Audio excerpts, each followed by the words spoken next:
افغان حکومت وایي چې د کرونا وایروس سره مبارزه د کار په سر کې ځای لري.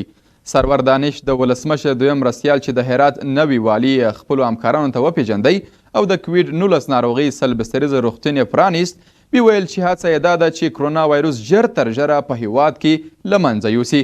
په همدې حال کې د هرات نوي والي سید عبدالوحید قتالي وویل چې هر څو د امنیت تامین او د فساد سره مبارزه یې خپل مخې ټاکلي، خو زیاته کړې ده چې ټوله هڅه به یې دا وي چې هرات کې د کرونا وایروس سره اغېزناکه مبارزه وکړي.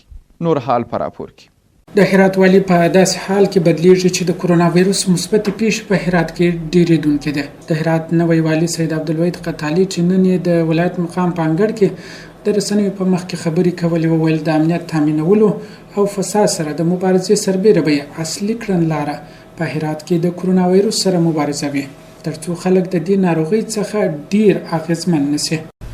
حوزه های دیگه حکومتداری را به خصوص عرصه امنیت و مبارزه با فساد ما فراموش نمی کنیم، ولی به واقعیت خط اول مبارزه ما و کار ما مدیریت بیماری کنونی در هرات است. په همدې حال کې د پارلمان غړي غلام فاروق نظري د رئیس جمهور څخه غواړي ترڅو هرات ولایت ته پام ډیر کړي او کوم بودجه چې د کرونا وایروس لپاره هرات ولایت ته ځانګړې شوی څو چنده کړي. جناب معاون صاحب محترم، 400 میلیون در هرات بسنده نیست. هرات شما فکر نکنیم که 200 نفر یا 210 نفر که ریاست سطح عامه آمار داده. ریاست سطح عامه شفاخانه هرات، دکتر صبای هرات از اونها هزار سپاس و قدردانی و تشکر میکنه. همگی در اونجا نشسته هستم، اینا همه زحمت‌های خود کشیدم، تپ و تلاش خود کردم، مگر بسنده نبوده، تشکیل کم بوده، اضافه تر ضرورت بوده. امروز در قریجات در ولسوالی های ما افراد و اشخاص ما مریض داریم به مرض کرونا که در خانه‌های خود افتاده هستند.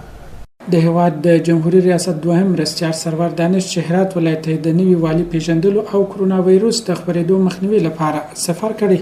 د هرات د نوي والي وغوښتل چې د کرونا وایروس سره مبارزه جدي کړي او که کومه ستونزه رامنځته کیږي د مرکزی حکومت سره د لمنځه وړلو لپاره شریک کړي.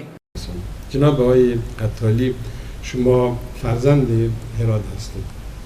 اهمیت هرات را بهتر از هر شخصی هم آشنا هستید و هم درک میکنید. هرات یکی از شهرهای تاریخی و باستانی ما و همونطوری که دوستان پیشتر گفتن دروازه ورود به افغانستان است و امروز در خط اولی مبارزه با کرونا قرار دارد.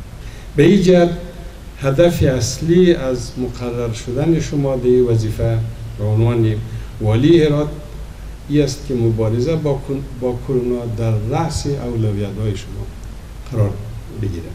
هرات ولایت کې د کرونا وایروس سره د مبارزې غښتلي کېدو خبرې په داسې حال کې کېږي چې نن د ولسمشر دویم مرستیال سرور دانش د کوویډ 19 سلبستریزه روغتون پرانیسته وکړه، کوم چې 18 ورځې وړاندې کار د افغان حکومت لخوا پیل شوی و.